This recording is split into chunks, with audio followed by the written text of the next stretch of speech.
ভারতের থেকে স্থলপথে সুতো আমদানি বন্ধ করলো বাংলাদেশ। বিজ্ঞপ্তি জারি করে এমনই তথ্য জানিয়ে দিয়েছে ইউনুস প্রশাসন। ভারতের থেকে স্থলপথে সুতো আমদানি বন্ধ করলো বাংলাদেশ। বিজ্ঞপ্তি জারি করে নয়া সিদ্ধান্ত জানিয়ে দিল ইউনুসের প্রশাসন। ভারত থেকে স্থলপথে সুতো আমদানি বন্ধ করলো। বস্ত্রশিল্পের জন্য অন্যতম প্রয়োজনীয় কাঁচামাল সুতো। বাংলাদেশে বস্ত্রশিল্পের ক্ষেত্রে ভারত থেকে আমদানি করা সুতো ব্যবহারের যথেষ্ট চল রয়েছে। ভারত থেকে স্থলপথে সুতো আমদানি যা বন্ধ করে দিল বাংলাদেশ। মঙ্গলবার বাংলাদেশের জাতীয় রাজস্ব বোর্ড থেকে বিজ্ঞপ্তি জারি করে এই সিদ্ধান্ত জানানো হয়েছে। বিজ্ঞপ্তি অনুসারে বাংলাদেশের বেনাপোল, ভোমরা, সোনা মসজিদ, বাংলা বান্ধা এবং বুড়িমারি স্থলবন্দর দিয়ে সুতো আমদানি বন্ধ করা হয়েছে। মূলত এই স্থলবন্দরগুলো দিয়েই ভারত থেকে সুতো আমদানি করত বাংলাদেশ। বাংলাদেশি সংবাদ মাধ্যমে এই সিদ্ধান্ত শুধু স্থলপথে সুতো আমদানির ক্ষেত্রেই কার্যকর হচ্ছে এমনটাই জানানো হয়েছে। সমুদ্রপথ বা অন্য কোনো মাধ্যমে ভারত থেকে বাংলাদেশে সুতো আমদানিতে কোনো প্রভাব পড়বে না। এই বিষয়টি আরো বিস্তারিতভাবে আমরা কথা বলবো আমাদের এডিটর ইন চিফ সুজিত চট্টোপাধ্যায়ের সঙ্গে। সুজিতদা, যেরকমটা জানা যাচ্ছে যে ভারত থেকে স্থলপথে সুতো আমদানি বন্ধ করলো বাংলাদেশ, এমনটাই বিজ্ঞপ্তি জারি করা হয়েছে। কি জানা যাচ্ছে বিস্তারিতভাবে একটু জানাবেন। অনেকদিন থেকেই এটা নিয়ে ঘনীভূত হচ্ছিল যে বাংলাদেশের বস্ত্রশিল্পের উপর কিভাবে প্রভাব পড়বে। এখন বাংলাদেশের বস্ত্রশিল্পের অনেকগুলো গোষ্ঠী মিলিয়ে একটু গ্রুপ তৈরি হয়েছে। তার মধ্যে কিছু গ্রুপ আছে যারা বরাবরই হচ্ছে ভারতের সুতোর উপর নির্ভরশীল ছিল। মানে মূলত গুজরাটে, মহারাষ্ট্রে যে সুতো তৈরি হয় তার গুণমান ঠিকঠাক ছিল, এবং যেহেতু এটা স্থলবন্দর দিয়ে এলে তাতে কি হতো, তাতে অনেকটা দাম কম পড়তো। তার কারণ হচ্ছে সুরাট বা এখান থেকে সুতোগুলো এসে প্রথমে কলকাতায় গুদামজাত হতো। এখানে বিভিন্ন বড় বড় যারা স্টকিস্ট আছে, বড় বড় ব্যবসায়ী, তারা করতো, এবং তারপর বিভিন্ন স্থলবন্দর আছে। তার মধ্যে অন্যতম হচ্ছে যেটা পেট্রাপোল রয়েছে স্থলবন্দরটি। এটি খুবই আধুনিক রূপ, মানে খুবই স্বয়ংসম্পূর্ণ এবং খুব আধুনিক। চ্যাংড়াবান্ধা এই সমস্ত জায়গা দিয়ে সেগুলো বাংলাদেশে চলে যেত, রপ্তানি হতো। তাতে দাম অনেকটাই সাশ্রয় হতো। তার কারণ হচ্ছে চীন থেকে, তুরস্ক থেকে এবং তাজিকিস্তান থেকেও সুতো আসে। এবং এগুলোর অন্য বাধ্যবাধকতা আছে, বিভিন্ন লবি মেনটেন করে বাংলাদেশে তারপর সেই সুতোগুলোকে দিয়ে যে বস্ত্র, সেই বস্ত্রতে একটা আন্তর্জাতিক প্রভাব রয়েছে। এখন যেহেতু সব দেশ শুল্ক চাপাচ্ছে, বিভিন্ন শুল্কের এই লড়াইটা চলছে, সেখানে একটা অংশ ছিল বাংলাদেশে যারা মূলত হচ্ছে শেখ হাসিনা বিরোধী। এবং শেখ হাসিনার সময় বড় বড় যেসব গার্মেন্টসের যারা মানে ডন আর কি, বিগ বিগ রয়েছে, তারা অনেকেই জেলে গেছে, অনেকে ব্যবসাপত্র গুটিয়ে তারা চলে এসেছে, এবং তারা রীতিমতো ভারতেও অনেকে বা ভবিষ্যতে তারা হয়তো বাইং হাউস খুলতে চাইবে। এরকম একটা পরিস্থিতিতে বাংলাদেশের যে সংগঠনটি জুলাই অগাস্টের যে বিপ্লবটা তাদের হয়েছিল, তারা যেটা মনে করে তাদের যেন সমর্থক, এবং তার আগে ভারতীয় পণ্য বয়কটের যে আন্দোলনটা চলছিল, সেক্ষেত্রে তারা অনেকগুলো জায়গায় তারা দাবি করছিল যে ভারতের পণ্য বয়কট করতে হবে। এতে এক একটা এফএমসিজি সেক্টরেও অনেক জায়গায় প্রভাব পড়েছে।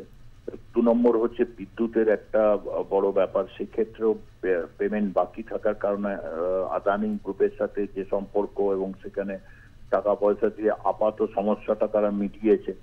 এখন বস্ত্র শিল্পে থেকে বাংলাদেশে আয় হয়, সেই আয়টাকে করার জন্য তারা ডাউন সাইজিং করেছে। বিভিন্ন জায়গায় অনেক ইউনিট বন্ধ আছে, বিশেষ করে যাদের কথা বললাম, যেমন সালমান এফ খান গ্রেপ্তার হয়ে রয়েছে, তার একটা বড় গ্রুপ রয়েছে, এবং সেই গ্রুপ তাদের প্রত্যেকটা ইউনিটই বন্ধ আছে।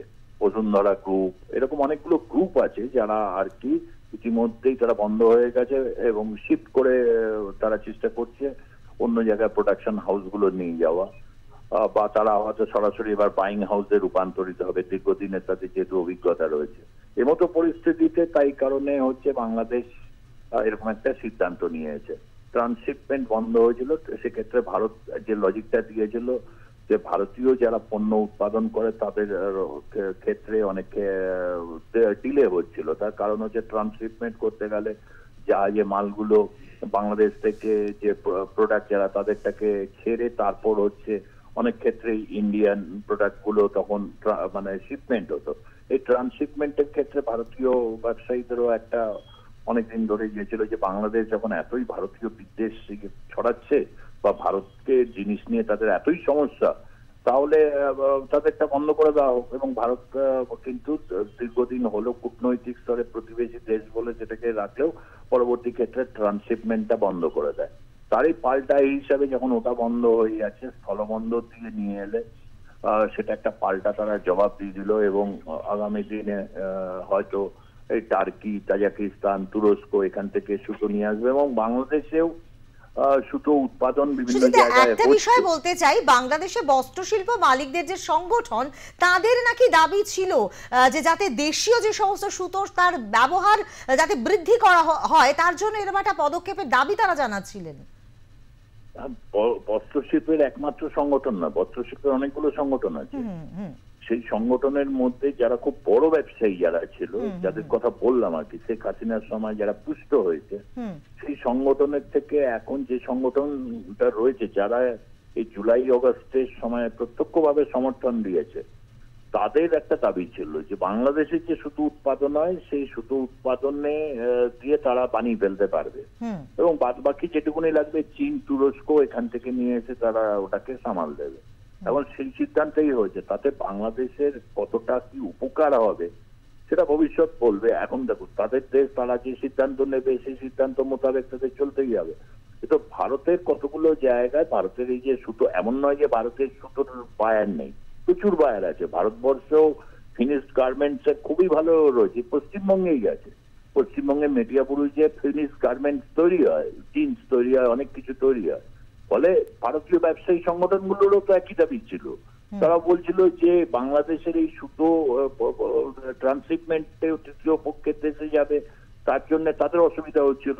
এক্সপোর্ট ইম্পোর্টের বিজনেসের delay factor is a big factor. এক একদিন ডিলে মানে ব্যবসার উপর বড় প্রভাব পড়ে। সুতরাং সেটা ভারত এটা করেছে, তার পাল্টা পদক্ষেপ হিসেবে নিয়েছে তারা। সেক্ষেত্রে তো বলার কিছু নেই, কিন্তু যেটা বলার আছে যে বাংলাদেশ কি সত্যিই তারা বিপদমুক্ত হতে পারবে, তাদের দেশের অর্থনীতিকে তারা কোন জায়গায় নিয়ে যেতে পারবে সেটা ভবিষ্যৎ বলবে। তবে ইতিমধ্যে যেসব বড় কারখানায় যারা চাকরিচ্যুত হয়েছে, তাদের জীবনযাপনের মান যে জায়গায় গিয়ে দাঁড়িয়েছে, একটা বড় অংশ তো রয়েছে প্রায় 1.5 কোটি 2.5 কোটি লোক যারা আওয়ামী লীগের সাথে রয়েছে। সেই সমস্ত জায়গাগুলোতে তাদের অসুবিধা হচ্ছে জীবনযাপনের ক্ষেত্রে। এখন সেটা তো এখন আর মান্যতা পাচ্ছে না বাংলাদেশে। এখন এই বাণিজ্যিক যুদ্ধের ক্ষেত্রে ভারতের বিরুদ্ধে পাল্টা পদক্ষেপ হিসেবে এটাকে দেখতে হবে এবং তাতে বাংলাদেশের আখেরে কতটা লাভ হবে সেটা নিয়ে কিন্তু এখন এই মুহূর্তে নিশ্চিত করে বলা যাচ্ছে না। একেবারে তাই। ধন্যবাদ। আমরা কথা বলছিলাম এডিটর ইন চিফ সুজিত চট্টোপাধ্যায়ের সঙ্গে। ভারত থেকে স্থলপথে সুতো আমদানি বন্ধ করে দিল বাংলাদেশ। আজ বাংলাদেশের জাতীয় রাজস্ব বোর্ড থেকে বিজ্ঞপ্তি জারি করে এই সিদ্ধান্ত জানানো হয়েছে। ভারত থেকে স্থলপথে সুতো আমদানি বন্ধ করে দিল বাংলাদেশ। আজই বাংলাদেশের জাতীয় রাজস্ব বোর্ড থেকে বিজ্ঞপ্তি জারি করে এই সিদ্ধান্ত জানানো হয়েছে।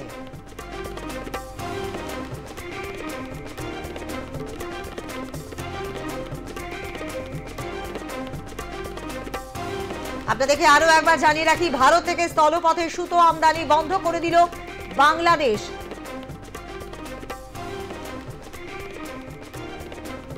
আমরা এই বিষয় নিয়ে কথা বলবো আন্তর্জাতিক সম্পর্ক বিশেষজ্ঞ রাজাগোপাল ধর চক্রবর্তীর সঙ্গে। রাজাগোপাল বাবু, আপনাকে স্বাগত জানাই এবং শুভ নববর্ষ। যে খবর আমরা ইতিমধ্যেই চোখ রেখেছি, ভারত থেকে স্থলপথে সুতো আমদানি বন্ধ করে দিল বাংলাদেশ এবং আজই কিন্তু এমনটা বিজ্ঞপ্তি জারি করা হয়েছে। এটা ঠিক কি কারণে, কি মনে হচ্ছে, এই বিষয়টি সম্পর্কে একটু ব্যাখ্যা চাইবো আপনার কাছ থেকে। হ্যাঁ দেখুন, ওরা স্বাভাবিকভাবেই চাইছে ভারতীয় অর্থনীতির উপরে একটা ধাক্কা দিতে। আমরা প্রায় 2 বিলিয়ন মানে সুতো বাংলাদেশকে বিক্রি করি।